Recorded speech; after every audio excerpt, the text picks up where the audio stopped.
بعض دفعہ فلکیات سے یقینی طور پہ پتہ چل جاتا ہے کہ یہ روزے 30 ہوں گے یا 29 ہوں گے. تو اگر ماہر فلکیات کو 100% یقینی طور پہ کیلکولیشن سے پتہ چل گیا اور وہ بتا دیں تو کوئی حرج نہیں ہے اس میں. لیکن بعض دفعہ فلکیات کے ماہرین خود کنفیوز ہوتے ہیں کہ بھئی امکان ہے، تو پھر وہ پیشگوئی امکان ہی کی کریں، یعنی وہ بتائیں کہ بھئی امکان 29 کا بھی ہے 30 کا بھی ہے، وہ یہ بتا دیتے ہیں اتنے % امکان ہے.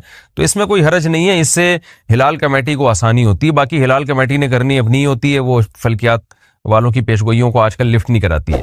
رویت ہلال کمیٹی کے اعلان کے خلاف عید کرنا. رویت ہلال کمیٹی نے روزے کا اعلان نہیں کیا، مگر کسی گاؤں میں چاند دیکھا گیا تو وہ گاؤں والے روزہ رکھیں یا نہیں. اسد اللہ لغاری سے نہیں رکھ سکتے، کیونکہ چاند کے ہونے نہ ہونے کے فیصلہ کرنے کی اتھارٹی شریعت نے گورنمنٹ کو دی ہے. تو گورنمنٹ یا اس کی طرف سے نامزد کمیٹی، تو جب تک وہ کمیٹی اعلان نہیں کرے گی، ایسے تو آپ خود بتاؤ نا، ملک میں فساد پیدا ہو جائے گا. وہ کہہ رہا ہے میں نے دیکھا ہے، وہ کہہ رہے ہیں وہ ادھر گواہی لے رہا ہے، وہ ادھر گواہی لے رہا ہے، تو ہر گلی محلے میں پھڈے ہوں گے پھر تو اس لیے یہ اتھارٹی حکومت کے پاس ہے. ہاں، گاؤں والوں میں جس آدمی نے اپنی آنکھوں سے دیکھا وہ رکھ لے، لیکن اس کی گواہی دوسروں کے لیے حجت نہیں ہے. اگر کوئی کہتا ہے میں نے اپنی آنکھوں سے دیکھا ہے تو موسٹ ویلکم، آپ رکھیں روزہ. بھائی ہم جب تک اپنی آنکھوں سے نہیں دیکھیں گے یا حکومت کا اعلان نہیں سنیں گے تو اس وقت تک ہم روزہ نہیں رکھیں گے. تو گواہی دینا، گواہی کو لینا، گواہی کو سن کے اس پہ فیصلہ کرنا، یہ ہر آدمی کو اس کا حق نہیں ہے، بلکہ یہ حکومت کو اس کا حق حاصل ہے. ویسے بھی آپ دیکھ لیں نا، کوئی قتل کے کیسز ہوتے ہیں، چوری کے کیسز ہوتے ہیں، ہر آدمی تھوڑی ٹھیے لگا کے بیٹھتا ہے. اس کو کہا جاتا ہے بھائی تھانے میں جاؤ یا عدالت میں جاؤ یا کوئی حکومت کی طرف سے کوئی نامزد کمیٹی ہو اس کے پاس جاؤ. اچھا بھائی، پوری دنیا میں ایک دن رمضان اور عید ہو سکتی ہے. چاند کے اختلاف مطالعے کا کہاں تک اعتبار ہے؟ ایک دوست سے یہ اعتراض کرتے ہیں کہ پوری دنیا میں کہیں بھی چاند نظر آ جائے تو سب ممالک کے مسلمانوں کو روزہ وغیرہ رکھنا چاہیے وغیرہ وغیرہ. محمد فہد نواز ڈیرہ اسماعیل خان سے، وہ جب رکھنا چاہیے پوری دنیا میں ایک خلافت ہو اور وہ خلیفہ نے کہیں سے بھی گواہی لے کے پوری دنیا پہ نافذ کر دی، تو پھر ہے کہ پھر پوری دنیا میں ایک ٹائم پہ رمضان شروع ہوگا اور ایک ٹائم پہ عید ہوگی. لیکن اگر پوری دنیا میں حکومتیں الگ الگ ہیں تو ایک حکومت دوسرے حکم کے فیصلے کی شرعاً پابند نہیں ہے انتظامی چیزوں میں، تو اس میں پھر وہ فیصلہ کر سکتی ہے کہ بھئی ہم اپنی کمیٹی کو ترجیح دیں گے، یہاں کے نظام کو ترجیح دیں گے. لیکن اگر گورنمنٹ فیصلہ کر لیتی ہے کہ ہم نے، یا سارے اسلامی ملک مل کے فیصلہ کر لیتے ہیں کہ ہم نے اس معاملے میں ایک کنٹری کو اتھارٹی دے دی ہے، وہ جب فیصلہ کرے گا تو ہم سب پہ نافذ ہوگا، تو پھر سب پہ نافذ ہو جائے گا. جیسے آج اگر ساری دنیا کے اسلامی ممالک مل جائیں اور وہ فیصلہ کریں تمام ملکوں کے سربراہ کہ بھئی سعودی حکومت جس دن روزے کا اعلان کرے گی تو وہ اعلان ہمارے لیے بھی ہوگا اور ہم اس کو نافذ العمل سمجھیں گے، اور سعودی حکومت جس دن عید کا اعلان کرے گی تو ہم شرعاً ہم پر بھی حجت ہوگا. تو اگر سارے ملکوں کے کنٹریز یہ فیصلہ کر لیں تو پھر پوری دنیا میں ایک عید ہو جائے گی اور ایک رمضان ہو جائے گا اور بہت اچھا ہو جائے گا. لیکن جب تک گورنمنٹ یہ فیصلہ نہیں کرتی تو اپنے طور پر کسی کے لیے یہ شرعاً جائز نہیں ہے کہ وہ اپنے کنٹری میں 1.5 اینٹ کی الگ مسجد بنائے اور وہ کہے کہ نہیں جی میں کسی اور کنٹری کے حساب سے چلوں گا یا کسی اور ملک کی گواہی کے حساب سے چلوں گا. یہ شرعاً جائز نہیں ہے. اچھا بھائی، چاند رات میں کیا عبادت کی فضیلت ہے؟ لیلۃ الجائزہ یعنی چاند رات کی شریعت میں کیا فضیلت ہے؟ اسامہ صاحب کراچی سے، اس پر میں مستقل بیان کر چکا ہوں. دیکھیں، عید کی رات، بقرعید اور عید الفطر کی رات کے بارے میں کچھ احادیث ہیں جن میں آتا ہے اس کی رات میں بہت عبادت کی فضیلت ہے، لیکن ان میں سے کوئی بھی حدیث صحیح نہیں ہے، بلکہ انتہا درجے کی ضعیف حدیثیں ہیں. لیکن اب چونکہ کثرت سے ہیں تو بعض علماء اس طرف گئے ہیں کہ اتنی ساری حدیثیں درجہ حسن تک پہنچ جاتی ہیں، اور دوسری بات یہ کہ فضائل میں ضعیف حدیثیں بھی چلتی ہیں، تو اس لیے بہت سے علماء اس طرف گئے ہیں کہ بھئی اس رات میں عبادت کرنی چاہیے، عید کی رات اور بقرعید کی رات میں یہ فضیلت کی رات ہے. لیکن بعض محققین اس طرف گئے ہیں کہ ایک تو روایتوں میں ذوف بہت زیادہ ہے، دوسرا وہ قیاس کے بھی خلاف ہیں. قیاس کے خلاف اس لیے ہیں کہ دیکھیں، شریعت کا ایک حکم، شریعت کا ایک مزاج یہ ہے کہ جیسے ہی سورج غروب ہوتا ہے اسلام کہتا ہے افطار میں جلدی کرو. کیوں؟ کہ اب روزے کا ٹائم ختم ہو گیا. اسی طرح جیسے ہی چاند نظر آیا تراویح ختم، کیونکہ رمضان کے حکام جو تھے وہ ختم. اسی طرح نبی صلی اللہ علیہ وسلم عید الفطر کے دن نماز سے پہلے کچھ میٹھا کھایا کرتے تھے. اس میں یہی حکمت تھی، یہ بتانے کے لیے کہ آج ہمارا روزہ نہیں ہے. تو اس سے پتہ چلتا ہے جب رمضان جاتا ہے تو اپنے تمام لوازمات کے ساتھ جاتا ہے. تو راتوں کی عبادت کی جو فضیلت تھی رمضان کی، رمضان جاتے ہی وہ فضیلت بھی ختم ہو گئی، اور دن میں روزے کی جو فضیلت تھی رمضان جاتے ہی وہ روزے کی فضیلت بھی ختم. یہی وجہ ہے کہ نبی صلی اللہ علیہ وسلم پہل کر رہے ہیں. حالانکہ بقرعید میں آپ جلدی نہیں کھاتے تھے، لیکن عید الفطر میں آپ عید سے پہلے کچھ کھاتے تھے. اس میں بڑی حکمت یہی ہے کہ بھائی اب روزہ ختم ہو چکا ہے، اب تو کھانے میں جلدی کرنی ہے. تو اس کا تقاضا یہ ہے کہ عید کی جو رات ہے وہ آرام کی رات ہو، اور وہ جو رمضان میں ایک پورا اللہ نے ہم سے عبادت کروائی اور اس کی راتوں کو لوگ لیلۃ القدر میں جاگے اور رمضان کی راتوں کو عبادت کیا، تو وہ عبادت کا ٹائم اب ختم ہو چکا ہے. اب یہ رات ایک نارمل رات کی طرح ہے. تو لہذا اس میں کوئی عبادت کر لے تو ٹھیک ہے، اچھی بات ہے. اگر کوئی اس نیت سے عبادت کرتا ہے کہ رمضان میں عبادت کا جو میں نے اپنے آپ کو عادی بنایا ہے وہ میں کنٹینیو کروں تاکہ میری عادت نہ چھوٹے، تو اس نیت سے اگر کوئی عبادت کرتا ہے تو ٹھیک ہے. لیکن ہماری رائے یہی ہے کہ اس میں اگر الگ سے عبادت کی کوئی خاص فضیلت وارد جو ہوئی ہے وہ ضعیف ہے اور قیاس کے بھی خلاف ہے. تو اور ویسے بھی آپ خود سوچیں نا کہ اگر رمضان عید کی راتوں کو عبادت کریں گے لوگ، اتنی فضیلت کی رات ہے، تو ظاہر ہے زیادہ جاگیں گے پھر اس میں، تو پھر عید کا دن کیسے منائیں گے؟ یعنی عید تو اسلام میں صبح شروع ہوتی ہے نا. صبح اگر آپ تھکے ہوں گے تو وہ عید کا دن تو آپ کا وہ تھکاوٹ میں گزرے گا پھر. تو یہ سب چیزیں کہ یعنی ایک اشکالات ہوتے ہیں اس قول پر جو کہتے ہیں کہ عیدین کی راتوں میں عبادت کرنی چاہیے. تو اسلام میں دن جو ہے، رات جو ہے وہ دن کے تابع ہوتی ہے.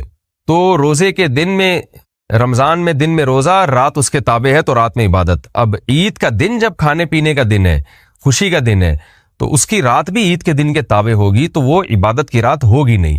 لیکن اس نیت سے عبادت کوئی کر لے کہ میں نے رمضان میں جو تہجد کی عادت ڈالی ہے وہ عادت مجھ سے چھوٹے نہیں، تو اس نیت سے اگر کوئی رات کو عبادت کرتا ہے تو نہ صرف جائز بلکہ ثواب ہے. تو پھر اس میں عید کی رات نہیں، پھر اگلے دن بھی کرے تاکہ یہ عادت جو اس کو عبادت کی پڑی ہے کنٹینیو رہے.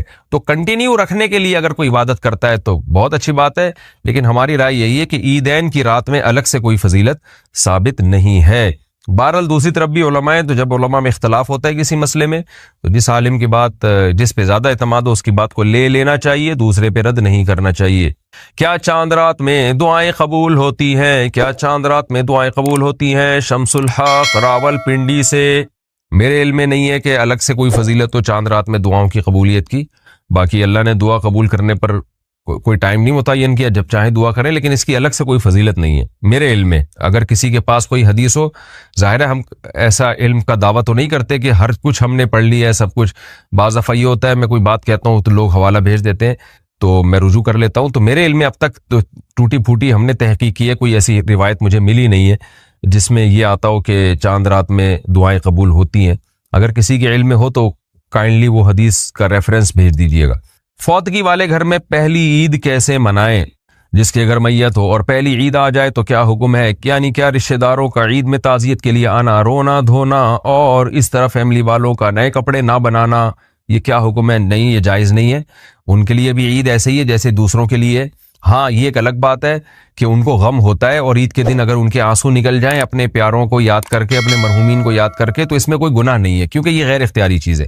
لیکن عید والے دن باقاعدہ غم منانا اور یہ کہنا کہ یہ نئے کپڑے نہیں سلوائیں گے اور سب رونے دھونے کی نیت سے ان کے گھر جمع ہو جائیں گے، یہ ٹھیک نہیں ہے. ویسے جمع ہو جائے کہ ان بیچاروں کو غم پہنچا تھا تو آج ہم ان کی عید کی خوشیوں میں شریک ہو گئے، تھوڑا غم ہلکا کر دیں، اس میں کوئی حرج نہیں ہے. غم منانے کے لیے جانا جائز نہیں ہے، غم ہلکا کرنے کے لیے جانا ان کے گھر میں جائز ہے.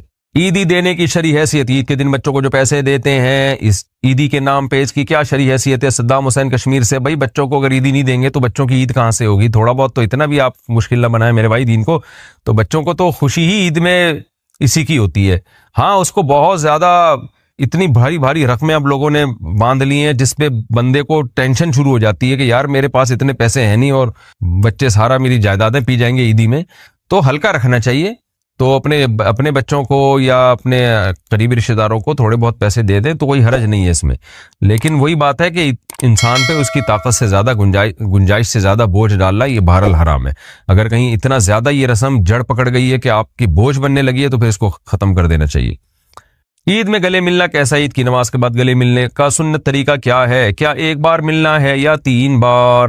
افضل راجہ، عید کے دن گلے ملنا سنت سے ثابت نہیں ہے، اس رسم کو ترک کر دینا چاہیے. اس کی وجہ سے بہت ٹینشن ہونے لگی ہے، عید منانا مشکل ہو جاتا ہے. بندہ نکلا اور بہت ہزاروں کا مجمع آگے کھڑا ہوا ہے، امام صاحب سے عید ملیں گے، تو امام صاحب دنیا میں کسی سے ملنے کے لائق نہیں رہتے.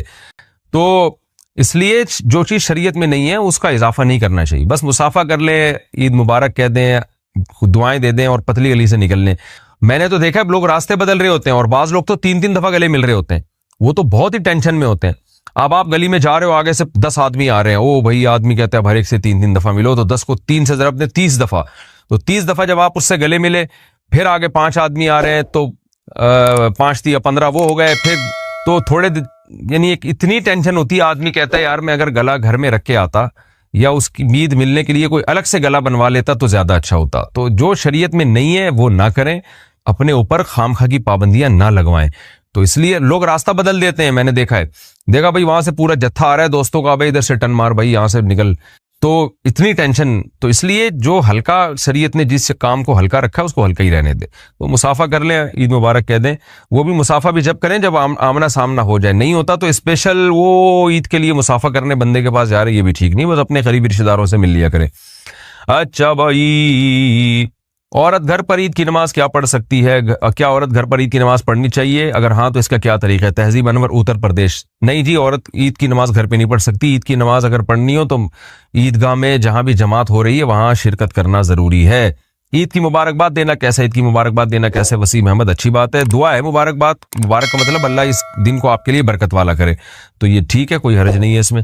جمعۃ الوداع اور عید میں نیا لباس پہننا رمضان المبارک میں جمعۃ الوداع اور عیدین میں نیا لباس پہننے کی کیا شرعی حیثیت ہے؟ مرد اور عورت دونوں کے بارے میں حکم بتا دیں۔ حفصہ نور، دیکھیں الگ سے حدیث میں یہ تو نہیں ہے کہ نیا لباس پہنو، لیکن یہ حدیث میں آتا ہے جمعے کے دن بھی اور عید کے دن بھی آپ صلی اللہ علیہ وسلم سب سے بہترین لباس پہنتے تھے۔ تو اگر کوئی بہترین لباس کے لیے نیا لباس سلوا لیتے ہیں تو اس میں بھی کوئی حرج نہیں ہے، بلکہ اس زمانے میں عید کی بات کر رہا ہوں، جمعۃ الوداع کی نہیں۔ تو عید کے دن نیا لباس سلوا لینا چاہیے، کیونکہ شاعر اسلام میں سے ہم ذرا درسی باتوں پہ نئے نئے کپڑے سلوا رہے ہوتے ہیں، کسی کی شادی میں جانا ہے، ختنے تک میں جانے کے لیے کپڑے سلوا رہے ہیں آج کل لوگ۔